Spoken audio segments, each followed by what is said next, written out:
A pleasant day, everyone, especially to you, mom. So, we are the Group 7, and our topic is about the street dance. In this report, we will be tackling the street dance definition and meaning, and also the history and origin, and the styles or type of street dance. So, what is street dance? So, street dance is an exciting type of dance that is started in cities. So, itong street dance is, from the word itself, street dance, is matatagpuan or pinoperform ito ng mga tao or mga dancers sa street or kalye, sa public places. And ang pinagmulan niya ay sa cities. So, bakit nga ba siya special or parang importante? So, yung mga dancer kasi is parang nagpo-freestyle sila, kusang gumagalaw or sumasayaw yung katawan nila without even practicing or choreography. So, on the spot sila nag-move, and that's what we call improvisation. And it's usually done with other people in social settings like parks, street, or dance parties. So, there are many different styles under the street dance umbrella. So, first is ang hip-hop. So, ito na yung pinakakilala or most famous street dance styles. And also the breaking, locking, popping, and house of dance. So, let's proceed now to the origin and history of street dance. So now let's talk about the street dance origin and history. So street dance first came from American African culture. So, ang pinakauna or pinagmulan ng street dance is African American culture. So, may na-form sila na sayaw like jazz and tap dance, which is part siya ng African Americans dance, everyday dance. So, ito yung pang-araw-araw na sinasayaw nila. And were some of the first street dance form. So later, is naisipan nila na i-mix yung Latin American dance para mag-create ng hip-hop. And then yung hip-hop is one of the most famous street dance styles today. Isa na siya sa pinakasikat na sayaw ngayon. And kapag isipin natin or i-research natin yung street dance back to the late 1800, hindi siya masyadong sikat sa US until the 1970s. Then in the 1980s is mas naging popular siya as hip hop music, and yung culture nila is mas lumaki or lumaganap. So in recent years, street dance has become even more popular, and dahil sa isa sa dahilan ng naging sikat yung street dance is dahil sa ibang show or palabas like yung Step Up show and TV shows like American Best Dance Crew. And dahil sa palabas na to is na maraming na-inspire na tao na magsayaw na rin sila mismo, na magsayaw din sila mismo. And now is yung street dance is mas naging popular siya across the globe, and it is big part of the many different culture. So hindi lang siya sikat sa African American, kundi sa pang-global na siya or worldwide. So, good morning everyone. Good morning, Mom. So, today we're going to discuss is all about the street dance style and also the elements of break dance. So, street dance style. So, there are many different style of street dance, each with its history and culture. So, some of the most popular type of street dance include the hip hop, break dance, locking, popping, and the house dance. So, street dance refers to dance style that began outside the dance studios. So, usually in clubs, street, and communities. So, these dance are often improvised, energetic, and influenced by music and culture. So, they become more popular because they allow the dancers to express their individuality, creativity, and rhythm.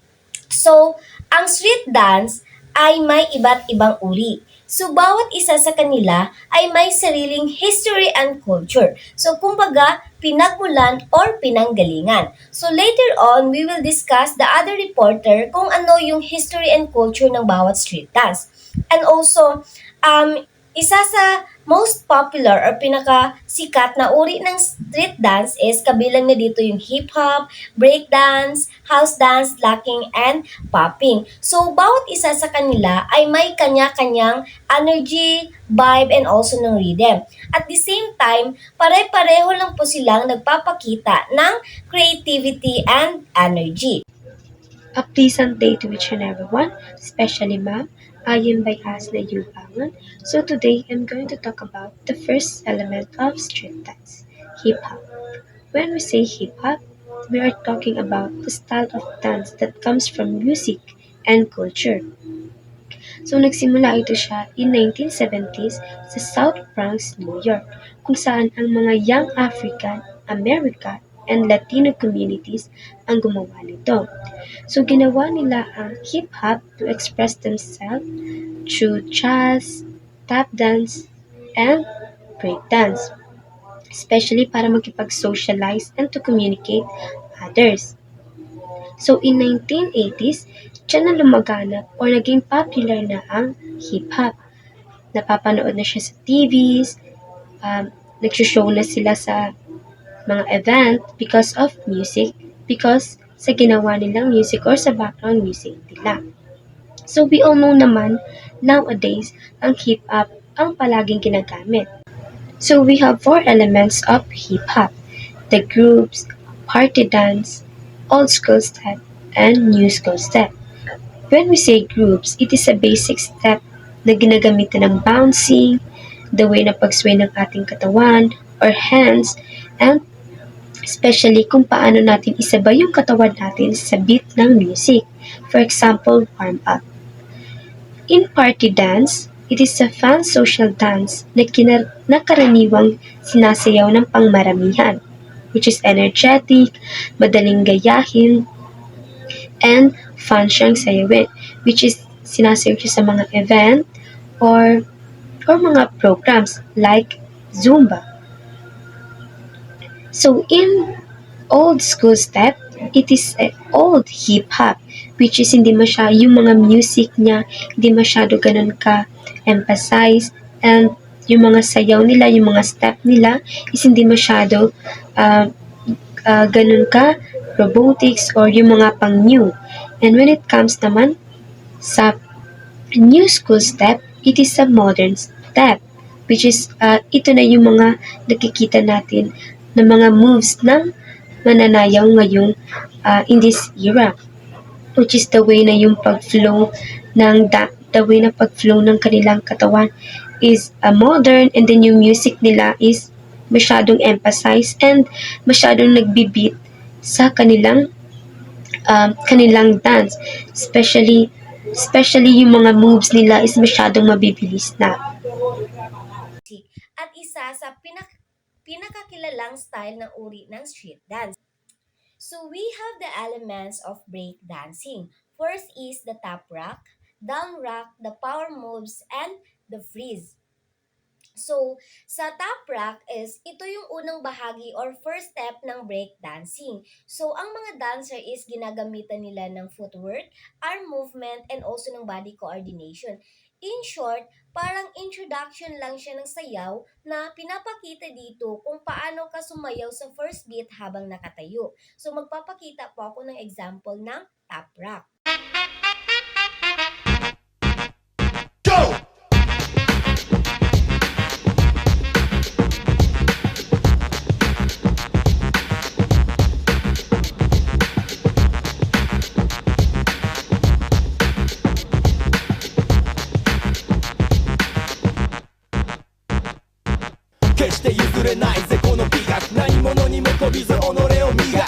So next is the down rock. So sa down rock naman, ito yung part na sayaw na karaniwang ginagawa or sinasayaw sa floor.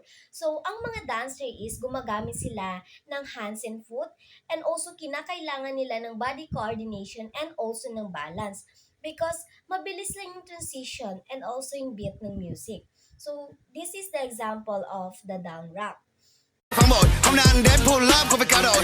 Anh đã nhậu nhẹt rap về lại xã hội. Anh đã với tâm để có chuồng quay cho tình báo ơi. Yêu thương hay là cho đi, anh là homie, không thể nào khi anh lonely. The third one is the power moves. So, ito naman yung mga dance step na merong acrobatic and energetic sa breakdance. So, ginagamitan siya ng momentum, strength, and also ng flexibility. Like for example, yung mga head spin, windmill, and flare. So, sa windmill is ito yung paikot-ikot na galaw ng buong katawan. And also, ang head spin naman is ito yung umiikot habang yung ulo niya is nakapoint sa floor. So magbibigay din po ako ng example ng power moves. Tick tock, tick tock, tick tock. Breakdown. Yeah. Tick tock, tick tock, tick tock. So the last one is freeze. So pinapakita ng dancer yung control timing and balance. So madalas siyang ginagamit bilang climax or ending moves ng sayaw. So this is the example of freeze.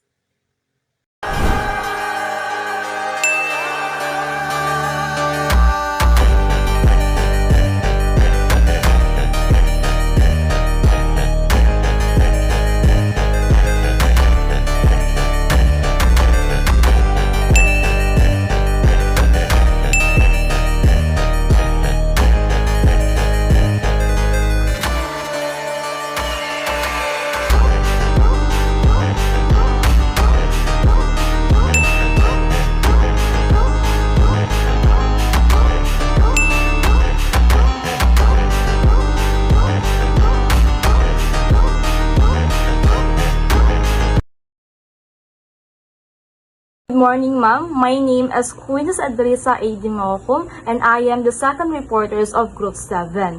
So our topic for today is all about the house dance. So, as stated po sa ating PPT that the house dance is a free street and social dance. So when we say free street, ibig sabihin when it comes po sa pagsayaw ng house dance is wala ka masyadong sinusundan na wala masyado siyang strict rules na sundan mo yung pinaka steps ng house dance. But then, pwede mo po siyang isayaw into freestyle movements. So kung saan meron siyang pagka-similarity po kay hip-hop. Which is kasi si hip-hop is pwede mo din po siyang i-perform into freestyle movement. So, si house dance kasi is wala siya gaano ka-strict na rules or pagdating sa step na susundin mo. And compare sa mga ibang sayaw is kailangan may mga rules sila, may mga steps sila na kailangan mong sundin para matawag as kung anong sayaw na yon. So, yun yung free street. And na-mention din dito that yung house dance, it is a social dance. So, meaning to say, we all know naman that ang ibig sabihin or definition ng social, which is yan yung nakikipag-socialize ka sa mga ibang tao. Like for example, your friends, your family, your loved ones, and so on and so forth. So, it means that yung house dance po is pwede mo po siyang isayaw with your friends, your family, and your loved ones as long as nakikipag-socialize ka sa ibang tao, which leads to build a relationship sa ibang tao. So, nasabi din dito that yung house dance po is started in Chicago in the 1980s in the underground house music scene. So, meaning to say, yung house dance is nagsimula sa Chicago noong 1980s sa underground house music scene or specifically sa house music clubs. So, kung saan po, rather, yung house music clubs na yun, of course, andun na yung sa loob na yun, is andun na yung mga instruments, yung mga sound system, like for example, yung mga speakers, especially yung mga disco lights, yung DJ, and of course, hindi mawawala yung mga tao, na kung saan po, sa loob ng house music club na yun, yung karamihan ng mga taong nagsasayawan ng house dance is mostly mga African American and Latino communities. So more on mga Black Americans like that. So pagdating naman sa style, which is yung way ng pagsayaw kung paano ito isayaw sa harap ng tao or kahit saan is yung style naman po niya, yung style naman ng house dance is it is known for its unique and body isolate, and it is known for its unique footwork rather and body isolations. So meaning to say, yung house dance po is kilala as kakaiba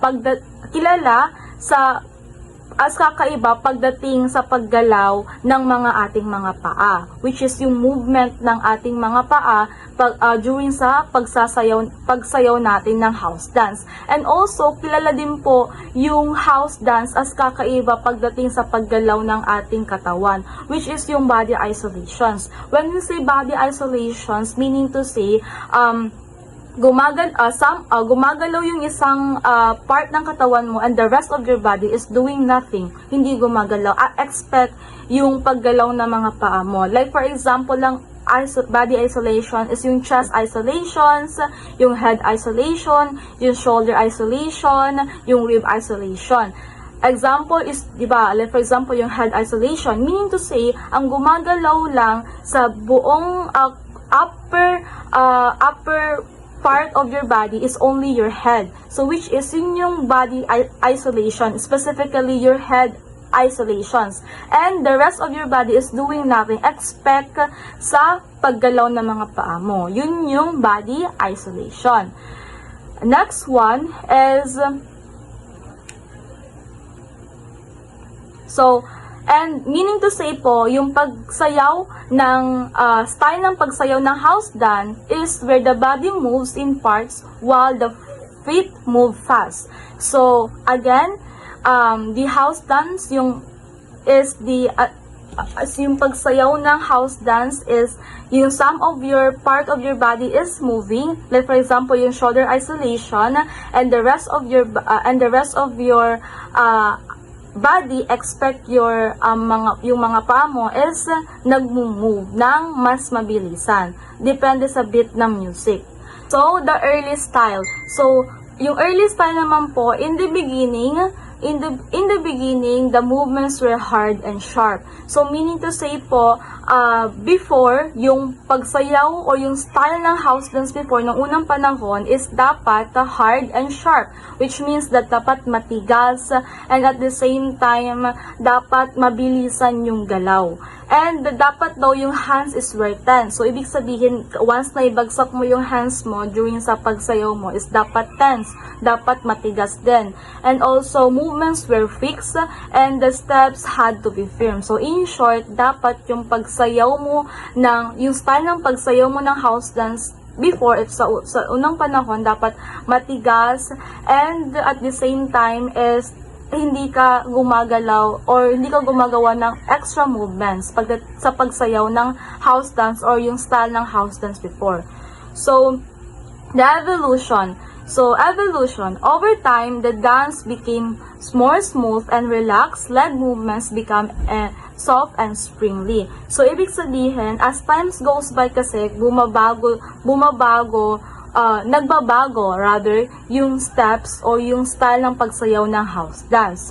Now, which is habang tumatagal is nagiging smooth na. Compare noon is matigas. Kailangan matigas talaga, sharp and tense. So, ito siya is habang tumatagal po is nagiging smooth, at the same time nagiging relax na po yung pagsayaw o yung style ng pagsayaw ng house dance, na kung saan yung legs natin, yung movements ng legs natin is nagiging malambot na, and which is nagiging soft, at the same time nagiging bouncy yung movement ng ating lower part ng ating body. So compare noon, kailangan talaga matigas, astig, at the same time may pitik, at the same time walang extra movement na ginagawa like that.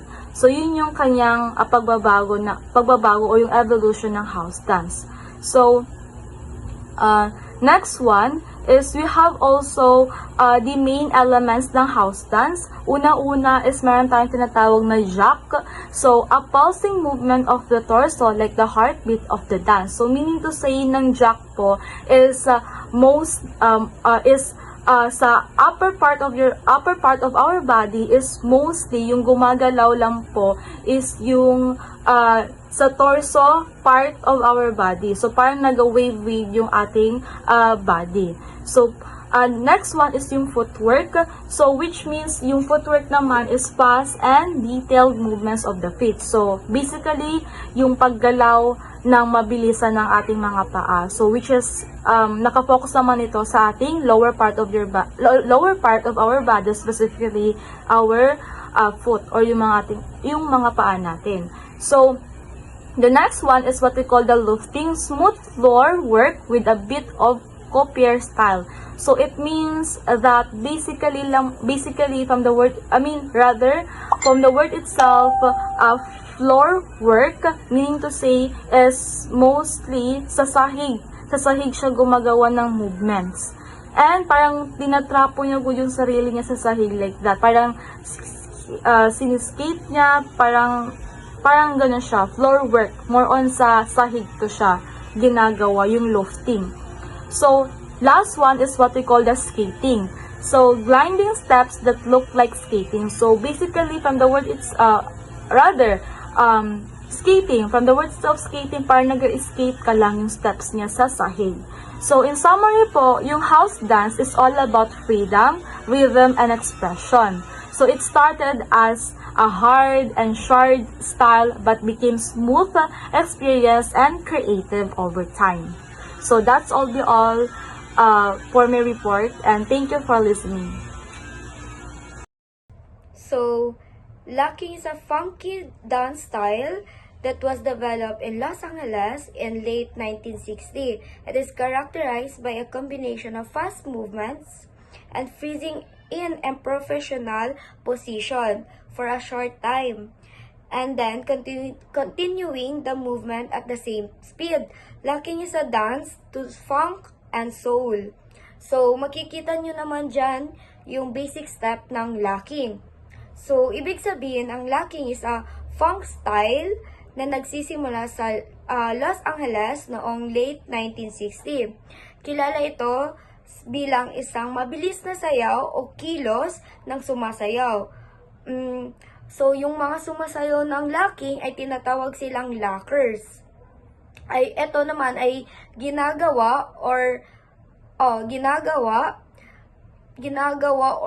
pinapakita as a funny o playful gesture at nakikipag-interact sa audience nila. Kadalasang sinasayo ito sa funk o soul music at kilala sa energetic at entertaining na style or step. That's all. Good day, Ma'am. So today, we're going to discuss my topic.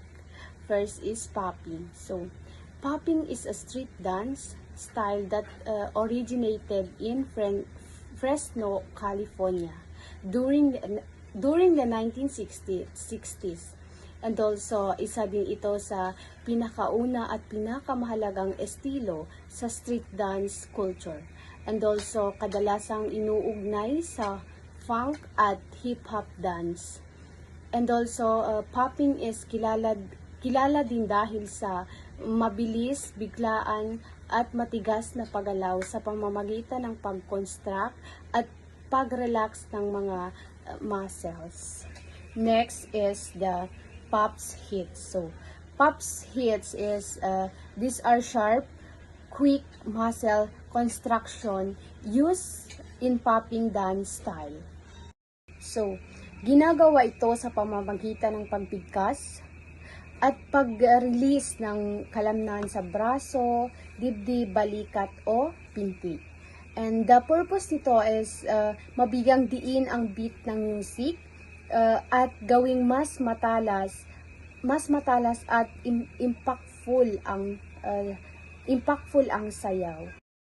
So, next is the waves. So, ang waves is malalambot at dumadaloy na galaw na parang daluyan ng tubig sa katawan. So, for example na lang ito is yung magsisimula ang wave sa mga daliri, paakyat sa braso, dadaan sa dibdib at pababa naman sa kabilang braso.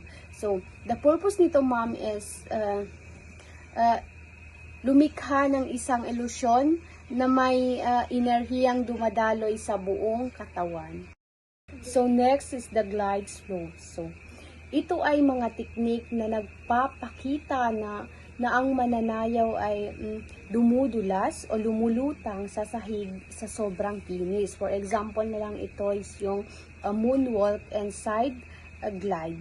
So, the purpose nito is yung makagawa ng ilusyon na parang walang bigat sa katawan at parang madulas na dumadaloy ang paggalaw. Next is the robot. So, this style imitates the stiff, jerky, and mechanical movements of a robot.